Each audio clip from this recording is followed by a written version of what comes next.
작년 겨울에 경기도 구리와 포천을 잇는 고속도로에서 자그마치 47대의 차량이 서로 추돌하거나 가드레일을 들이박는 사고가 있었습니다. 경찰은 사고의 원인을 도로 위에 있는 얇은 그 블랙 아이스 때문이라고 발표했습니다. 블랙 아이스는 우리가 잘 알고 있듯이 도로 표면에 매우 얇게 형성된 얼음층입니다. 녹은 눈이나 비가 아스팔트 도로 표면에 그 미세한 틈에 들어가서 기온이 빠르게 떨어지면서 얼음이 생기고 부피가 커지면서 아스팔트 밖으로 이제 얼음층이 생기는 것이죠. 이 블랙 아이스는 우리가 빙판길에서 보는 살 얼음보다 훨씬 더 얇기 때문에 투명하기 때문에 검은색 아스팔트를 그대로 투영해서 이게 아스팔트인지 얼음판인지 잘 구분을 못할 때가 있습니다. 이런 블랙 아이스가 또한 잘 생기는 곳이 있는데 바로 터널의 출입구 또는 그늘진 산 모퉁이 같이 햇빛이 잘 안 드는 곳에 꼭 이 블랙 아이스가 생긴다고 합니다. 다른 도로보다 기온이 낮기 때문이죠. 그리고 이 블랙 아이스가 생긴 도로는 이 사고 확률이 일반 도로보다 14배나 미끄럽고 또 눈길보다도 6배나 미끄럽다는 연구 결과가 있을 정도로 위험합니다. 그리고 지난 5년간 이 블랙 아이스로 인해서 사고당한 사망자의 숫자가 일반 눈길의 교통사고의 사망자보다 자그마치 3배나 높다고 하니 이 치사율도 굉장히 높은 위험한 얼음판이 아닌지 모르겠습니다. 빙판길이라고 하기에도 민망할 정도로 굉장히 얇고 눈에 잘 보이지도 않는 미미한 얼음이지만 생명을 위협할 정도로 강력하고 위험한 블랙 아이스다라는 것이죠. 이런 눈에 잘 보이지도 않는 마치 함정과 같은 블랙 아이스 때문에 봉변을 당하는 것처럼 오늘 본문의 바로 또한 이 눈에 보이지 않는 함정으로 인해서 위기에 봉착하고 있습니다. 우리가 읽었던 7절 말씀을 보시면 이렇게 기록되어 있죠. 신하들이 이렇게 말합니다. 어느 때까지 이 사람이 우리의 함정이 되리이까? 여기서 말하는 이 사람은 모세와 아론을 말하겠죠. 사실 바로에게 있어서 이스라엘은 그리고 모세는 아무것도 아닌 존재입니다. 너무나 미약한 존재이죠.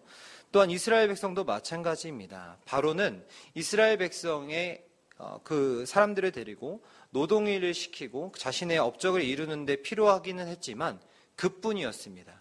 이집트의 힘이라면 다른 민족들을 얼마든지 자신들의 노예로도 데리고 올 수 있었던 것이죠.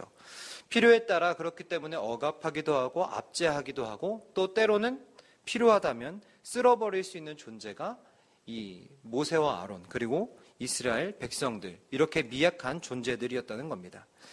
그런데 표면적으로 드러난 우리가 계속 보고 있는 이 바로의 모습을 보고 있노라면 이 바로는 모세와 이스라엘이라는 그 블랙 아이스에 미끄러져서 이러지도 저러지도 못하고 큰 사고를 내기 직전에 빙빙 돌고 있는 차처럼 보인다는 것이죠.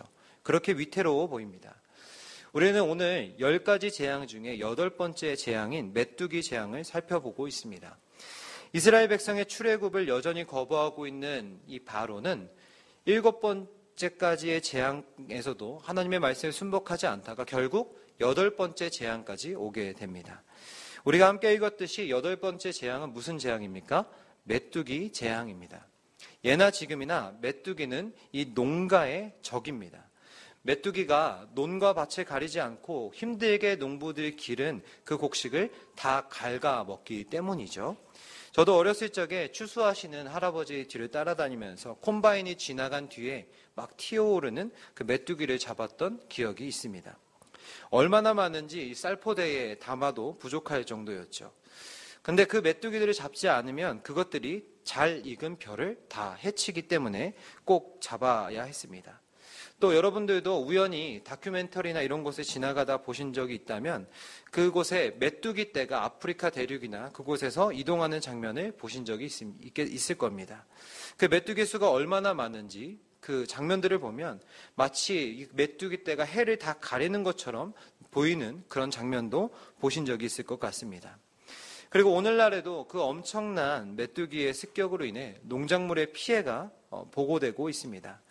오늘 본문에 기록된 이 8번째 재앙도 그런 류의 엄청난 메뚜기가 이 이집트 땅 가운데 임하게 된 것이죠.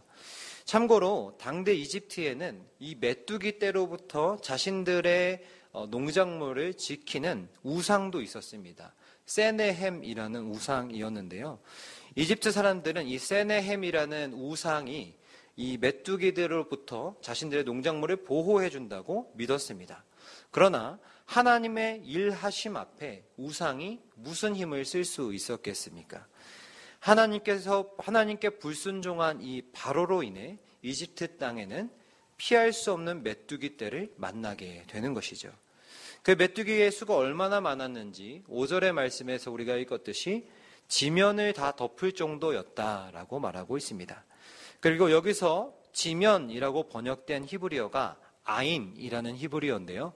이 아인이라는 말에는 우리 사람들의 눈, 우리가 보는 눈이라는 뜻이 있습니다. 다시 말해 하나님께서는 이 메뚜기 떼를 불러들여서 이집트의 눈을 가려버린 것입니다. 여러분, 만약에 우리가 도로 운행 중에 갑자기 박스나 종이가 앞 창문에 붙어서 우리를 덮친다고 한번 생각해 보십시오. 너무나 아찔하고 당황스럽고 우리가 할 수 있는 일은 브레이크를 밟는 일밖에 없지 않겠습니까? 어쩌면 하나님께서는 채울 수 없는 욕망과 교만으로 인해서 끝없이 달려가는 그 바로의 눈을 바로를 멈추시기 위해 그 이집트 땅의 눈을 메뚜기떼로 가려버리신 것일지도 모르겠습니다. 아무리 말을 해도 아무리 경고를 해도 듣지 않은 불순종하는 바로의 눈을 가려서 그가 더 이상 악으로 치닫지 못하도록 그의 눈을 덮어버리셨다는 것이죠. 지금까지의 재앙들이 그러했듯이 이집트 땅에 재앙을 내리시는 하나님의 목적은 이집트를 멸하시기 위함이 아니라 그들을 돌이키게 하기 위함이셨습니다. 그리고 이스라엘을 이집트에서 끌어내시기 위함이었습니다. 또한 오늘 본문 1절로 2절에서 알 수 있듯이 하나님께서는 이제 곧 출애굽할 이스라엘 백성들에게 이집트를 반면교사 삼기 위해서 지금까지의 재앙을 계속 지속하고 있는 것이죠. 아마도 이스라엘은 하나님의 이적을 이렇게 보면서 이적 자체에 주목하기보다는 이쯤 됐으면 이적의 원인이 바로의 불순종이었다라는 것을 깨닫게 되었을 겁니다. 완악한 바로에 대한 하나님의 응답은 재앙이라는 것을 알아차렸을 겁니다.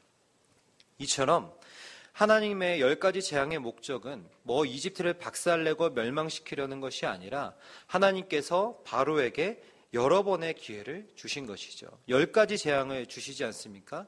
성경에서 10은 우리가 잘 알듯이 완전수입니다. 횟수로는 10번의 기회를 주셨지만 영적인 의미로는 하나님께서는 모든 기회를 바로에게 주신 것이었습니다.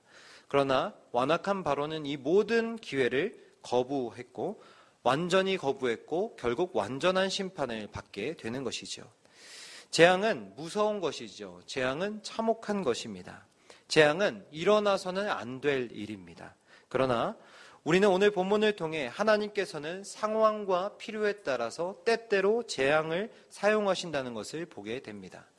오늘날도 마찬가지입니다. 오늘날 우리나라와 세계 곳곳에서 여전히 일어나고 있는 사건, 사고들, 전쟁과 재난의 소식들은 우리의 마음을 아프게 하기도 하고 때때로 이해하지 못할 그 고난의 모습들을 보면서 우리의 마음을 복잡하게 휘저어 놓기도 합니다. 그러나 하나님께서는 세상을 주관하시는 분이시고 믿는 우리들은 그 사실을 믿는다면 이 아픔과 절망 속에서도 분명히 그 이면에서 일하시는 하나님의 선한 일하심을 발견할 수 있어야 한다는 겁니다.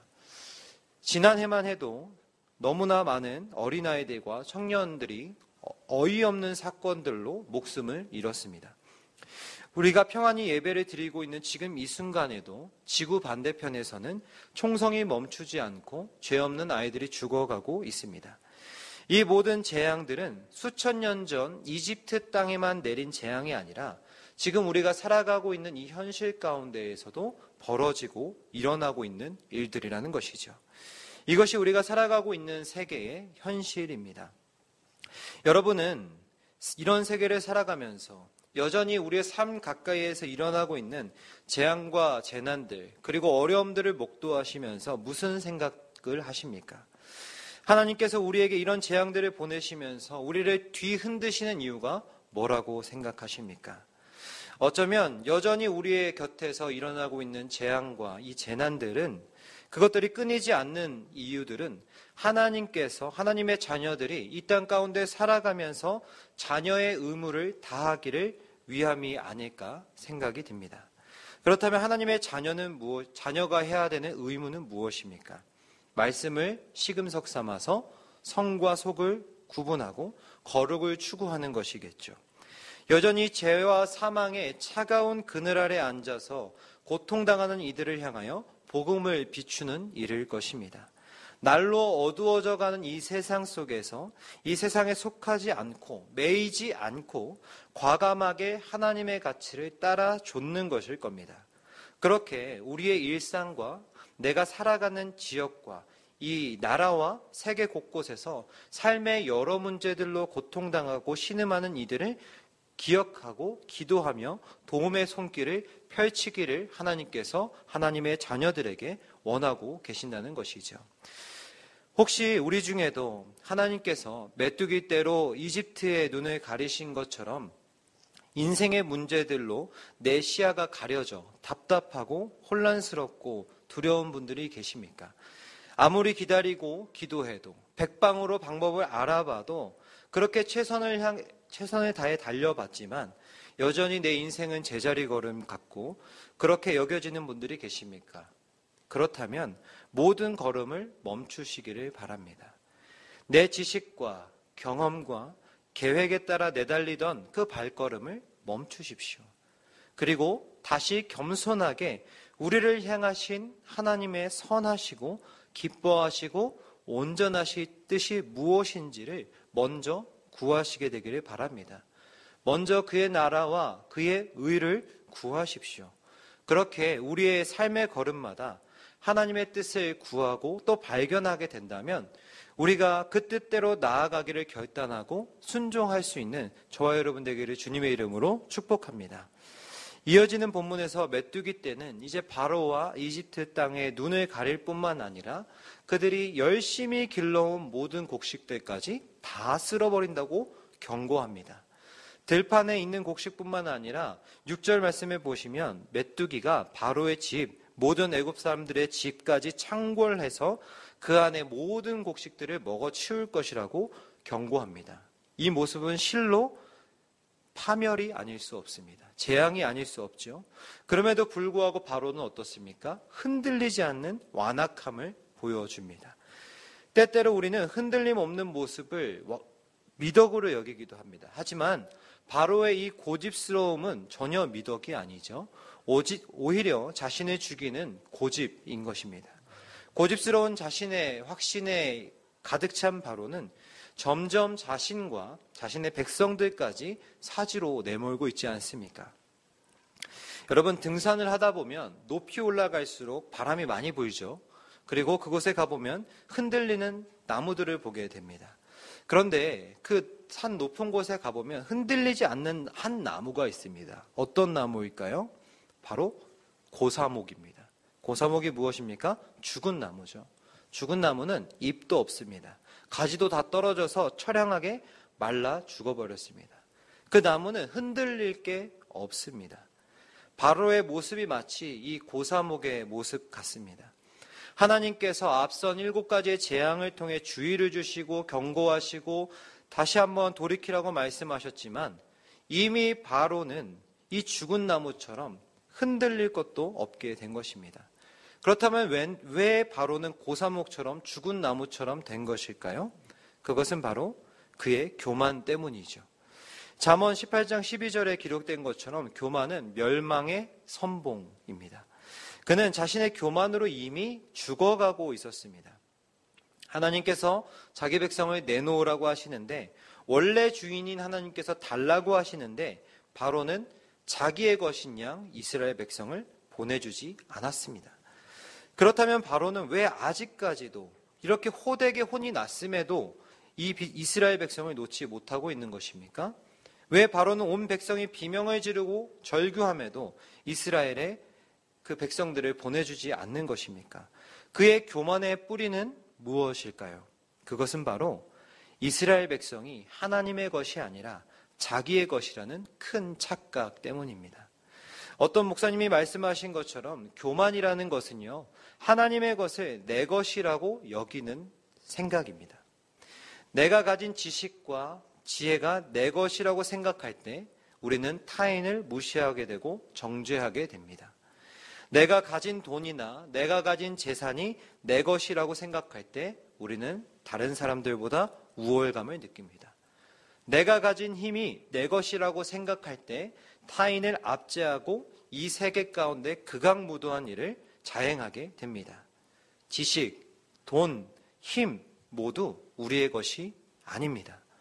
하나님께서 우리가 잠시 이 땅에 사는 동안 우리에게 맡겨주신 것이기 때문에 우리는 청지기로서 정직한 관리자로서 그것들을 대해야 하지 않겠습니까? 그렇습니다. 하나님의 것을요, 하나님의 것이라고 인정해야 우리는 비로소 겸손할 수 있습니다. 그러나 바로는 하나님의 백성인 이스라엘을 자기 백성이라고 강경한 입장을 고수하면서 교만하여 패망의 길을 계속 걸어가고 있는 것이죠. 그렇다면 오늘을 살아가는 우리들의 모습은 어떠합니까? 우리들에게도 바로와 같은 모습은 있지 않습니까? 우리에게 교만한 모습은 있지 않습니까? 하나님의 것을 나의 것으로 여기는 우를 범하고 계시지는 않으십니까? 이런 교만은 하나님께 죄를 범하는 것뿐만 아니라 우리의 삶의 자리에도 부정적인 영향을 미칩니다. 우리는 바로의 모습을 통해 교만할 때 겪게 되는 삶의 문제들을 직면하게 됩니다. 바로 경직된 사고가 그 교만할 때 나타나는 증상이죠. 사고가 굳어버립니다. 경직된 사고는 우리를 새로운 것을 받아들이지 못하게 합니다. 마치 오래된 지도 또는 업데이트되지 않은 이 내비게이션으로 길을 찾아가는 것과 같은 그런 인생길을 경직된 사고를 가지고 갈 때 살아가게 된다는 것이죠. 여러분 한번 상상해 보십시오. 여러분들이 가지고 있는 내비게이션이나 지도가 오랜 시간 전에 만들어져서 현재의 도로나 건물에 대한 변화를 전혀 반영하지 않고 있다면, 우리가 그 지도를 가지고 여행을 떠나게 된다면 우리는 새로운 도로나 변화된 그 지형 지물로 인해서 제대로 된 길을 찾아갈 수 없게 될 것입니다. 목적한 그 도착지에 갈 수 없게 될 것입니다. 이처럼 예전의 사고와 그 방식에만 매몰되어 있다면 우리는 새로운 상황과 문제가 발생했을 때 대처하기 어렵습니다. 이처럼 예전의 사고방식과 이 매몰되어 있는 우리의 모습은, 경직된 사고를 계속 갖고 있는 이 모습은 결국은 타인의 의견이나 가치관을 존중하지 않는 내 생각만 주장하고 강요하다가 대인관계의 갈등까지 가져오는 그런 안타까운 상황까지도 초래하게 된다라는 것입니다. 오늘 본문의 바로처럼 말입니다. 지금까지 모세와 아론이 수차례 바로에게 출애굽을 요구했고, 바로와 애굽이 살 수 있는 유일한 길은 이스라엘을 내보내는 일이라고 몇 번을 말했지만 자신의 교만으로 사고가 경직된 이 바로는 여전히 자신만이 이 땅의 주인이고 위대한 왕이고 자기의 소유라고 생각하고 있었던 것이죠. 우리의 일상에서도 마찬가지입니다. 이런 경직된 사고는 우리를 향한 하나님의 뜻을, 하나님의 비전을 깨닫는데도 회방을 놓습니다. 그래서 우리는 사고의 유연성을 가져야 합니다. 미국의 인지심리학자 캐롤 듀이스는 다양한 경험이 사고의 유연함을 확장시킨다고, 향상시킨다고 강조합니다. 다양한 주제에 대해 배우고 이해하는 것이 사고의 범위를 확장시키고 새로운 관점을 얻게 하는데 도움이 된다는 것이죠. 그렇다면 다양한 경험을 할 수 있는 가장 경제적인 방법이 무엇입니까? 독서죠, 독서. 우리는 이 독서를 통해서 세계 곳곳의 다양한 사람들과 생각과 그 일상들을 엿볼 수 있습니다. 이런 맥락에서 우리가 영적인 여정을 걸어갈 때 우리의 신앙의 유연함을 위해서는 어떻게 해야 될까요? 하나님의 말씀을 묵상해야 되는 것이죠. 우리의 유연한 마음과 마음이 부드러워지고 교만을 버리고 겸손함으로 하나님께 나아가기 위해서는 말씀 속에 명백히 드러난 하나님의 행동들을 우리가 읽어야 되는 것이고, 읽는 것을 넘어 묵상해야 되는 것이고, 묵상을 넘어 삶에서 적용할 수 있어야 한다는 것입니다. 기회가 되신다면 다양한 번역서로 성경을 읽으시고요. 또 읽기도 하시고 쓰기도 하시고 듣기도 하십시오. 읽을 때마다 새로운 하나님의 말씀이 우리의 영혼을 해갈하시는 그 놀라운 하나님의 말씀이 우리에게 다가올 겁니다. 그 세상의 어느 곳에도 없는 생명의 우물이 바로 하나님의 말씀인 줄로 믿습니다. 그 말씀을 통해 우리가 우리 삶의 자리 가운데 하나님의 뜻을 발견하고 그 뜻을 따라서 하나님께 더욱더 다가갈 수 있게 된다는 것을 기억하십시오. 그리고 성경을 읽으실 때 어떤 내가 좋아하는 구절, 내가 좋아하는 성경만 읽는 것이 아니라 통독하셨으면 좋겠습니다.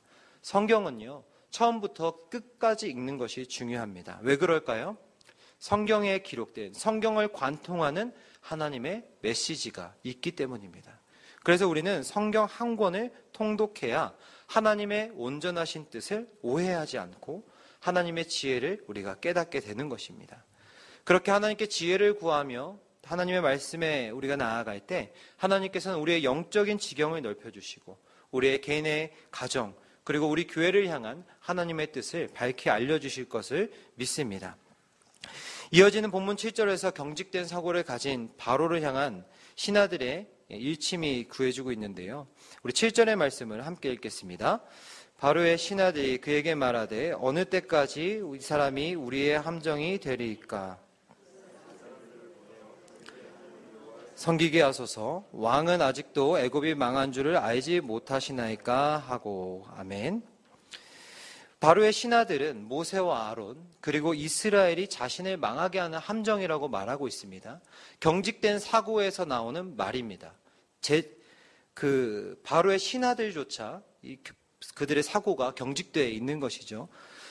그런데 우리는 이 말을 다시 한번 봐야 됩니다. 서두에 모세와 이스라엘이 함정이라고 말씀드렸지만 그것은 사실 이집트 사람들의 입장에서 봤을 때 그들이 함정이 된 것일 겁니다. 그런데 사실 지금 이집트를 망하게 하는 존재가 누구입니까? 바로입니다. 표면적으로 드러나지 않는 바로의 완악한 마음, 그 경직된 사고가 그들의 함정이 되고 있다라는 것입니다. 이집트에 바로를 거스를 수 있는 존재가 있습니까? 없습니다. 그 절대 권력, 그 절대 군주 앞에 누가 항변할 수 있겠으며 그 말에 누가 감히 토를 달 수 있겠습니까? 바로밖에 없습니다. 이집트에서 바로만 결단하면 모든 것이 해결됩니다. 그러나 바로는 이것을 보지 못하고 있습니다. 진짜 함정이 자신이라는 것을 알아차리지 못하고 있다는 것이죠. 아까 블랙아이스를 말씀드렸던 것처럼 본래 함정이라는 것은 우리를 위태롭게 하는 것은 잘 보이지 않습니다. 눈에 보이는 함정에 누가 빠지겠습니까? 함정이 눈에 보이지 않기 때문에 빠지게 되는 것입니다. 마치 도로 위에 지도 새도 모르게 얼어붙은 그 블랙아이스가 사람들의 목숨을 빼앗아가는 것처럼 말입니다. 우리도 마찬가지입니다. 우리에게 정말 위험한 것, 우리를 완전히 넘어지게 하는 것, 우리를 시험에 빠지게 하는 것, 우리를 힘들게 하는 일들은 어쩌면 우리의 삶에 닥쳐오는 고난이나 누군가 나에게 주는 상처나 어려운 상황들이 아닐 것입니다. 어쩌면 그 함정이 나 자신일지도 모르겠습니다. 자신에 대하여 부정적인 시각을 가지라는 말씀이 아닙니다. 나 자신을 바로 알아야 나 자신을 망하게 하는 함정이 내가 되지 않을 수 있도록 우리가 말씀을 통해 내 자신을 돌아보고 내 말씀을 통해서 내게 주신 하나님의 뜻을 끝없이 묻고 그렇게 반성하고 반추하면서 우리의 삶을 살아가야 된다는 것이죠. 여러분, 내가 누구인지 바로 알아야 합니다. 요즘 소위 성공했다는 사람들이 자기 개발의 전문가들이 가장 많이 내세우는 말이 뭔지 아십니까? 자신을 믿으라는 겁니다. 자신을 믿으라. 자신감을 가지라는 겁니다. 그렇습니다. 종말의 때가 가까울수록 여러분, 세상은 자신을 믿으라고 합니다. 의심하지 말라고 합니다. 자신감을 가지고 계획하고 뜻한 바를 끝까지 밀고 나아가라고 합니다. 자신감 중요합니다. 그러나 오늘 말씀에서 우리가 깨닫게 되듯이 잘못된 자신감, 경직된 사고에서 발현된 그 자신감은 어쩌면 우리를 위태롭게 하는 함정이 될 수도 있다라는 것이죠. 자아에 매몰되어서 하나님의 말씀을 듣지 않는 것이야말로 나를 망하게 하는 너무나 위험한 함정이라는 것을 기억하십시오. 지금 우리에게 필요한 것은 자신감이 아닙니다. 하나님을 믿는 마음입니다. 내가 아닌 하나님을 신뢰할 때 우리는 우리를 망하게 하는 그 함정을 피해 인생의 안전한 길로 다닐 수 있는 것입니다. 일상의 자리에서 하나님의 뜻을 이루어 갈 수 있게 되는 것입니다. 그렇다면 하나님을 신뢰한다는 것은 무엇입니까? 이어지는 9절로 11절 말씀에서 모세와 바로의 대화를 보십시오. 처음으로 바로는 이스라엘 백성에게 가서 예배하라고 합니다. 그런데 단서를 붙이죠. 누가 갈 것이냐? 어떤 사람들이 갈 것이냐고 묻는 것입니다. 모세는 우리 모두와 양과 소도 몰고 가겠다고 말합니다. 대답을 들은 바로는 호통을 치죠. 그럼 어디 다 데리고 가봐라. 어린아이들을 볼모로 잡을 테니 한번 가봐라 라고 이야기합니다. 결국 바로는 또 거절한 것이죠. 그렇게 8번째 재앙을 피할 수 없게 됩니다. 8번째 재앙이 무엇입니까? 메뚜기 재앙이죠. 곡식을 하나도 남겨두지 않고 완전히 깨끗하게 그 애굽을 청소해버리는 그 메뚜기 말입니다. 출애굽도 마찬가지입니다. 하나님이 원하시는 출애굽은 완전한 출애굽입니다. 메뚜기가 그 땅을 완전히 쓸어갔던 것처럼 하나님께서는 애매한 누구만 나오는 출애굽이 아니라 완전한 출애굽을 원하신다는 것이죠. 바로와 세상은 여지를 두라고 말합니다. 하나님을 온전히 신뢰하라고 말하지 않고 한쪽 발을 걸쳐놓으라고 합니다. 계속 발목을 잡습니다. 그러나 하나님의 뜻은 이것이 아닙니다.